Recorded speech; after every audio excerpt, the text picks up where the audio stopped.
పార్వతీపురం మన్యం జిల్లా కేంద్రంలో మున్సిపాలిటీ ఏరియాలో ఉన్న డంపింగ్ యార్డు సమస్యకు పరిష్కారం చూపించినట్లు ఎమ్మెల్యే విజయ్ చంద్ర అన్నారు. ముఖ్యంగా మున్సిపాలిటీ ఏరియాలో ఉన్న డంపింగ్ యార్డును అతి త్వరలో తొలగిస్తానని ఎన్నికల ముందు హామీ ఇచ్చిన మాట ప్రకారం డంపింగ్ యార్డు సమస్య పరిష్కారం చేశానని ఆయన అన్నారు. డంపింగ్ యార్డు వద్ద వ్యర్థాన్ని రీసైక్లింగ్ చేసి యూనిట్లు ఆయన శుక్రవారం కొబ్బరికాయ కొట్టి ప్రారంభించారు. ఎమ్మెల్యే విజయ్ చంద్ర మాట్లాడుతూ కొన్ని దశాబ్దాలుగా పేరుకుపోయిన చెత్తను సంపదగా మార్చినట్లు ఎమ్మెల్యే అన్నారు.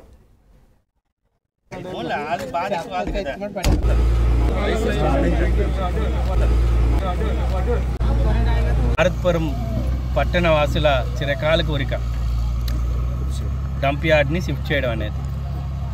అయితే మేము ప్రభుత్వం రాకముందు ఏమైతే ప్రామిస్ చేసామో డంప్ యార్డ్ని ఇక్కడి నుంచి షిఫ్ట్ చేపిస్తాం అని ఏమైతే చెప్పామో అందులో భాగంగానే ఇచ్చిన హామీ ప్రకారమే ఈరోజు ఏమైతే డంప్ యార్డ్లో ఉన్నదో దాన్ని బయోమాసింగ్ చేస్తున్నాం. బయోమాసింగ్ అంటే ఇక్కడ ఉన్న మొత్తం వేస్ట్లో ఈ వెనకతలు కనిపిస్తున్న సీవింగ్ మిషన్ ఏదైతే ఉందో దీన్ని షార్టర్ అంటారు. ఇందులో మామూలుగా కొన్ని టన్స్ వేస్తూనే ఉంటారు, అది తిరుగుతూనే ఉంటుంది. ఒక్కొక్కటి సైజ్ అని ఉంటుంది.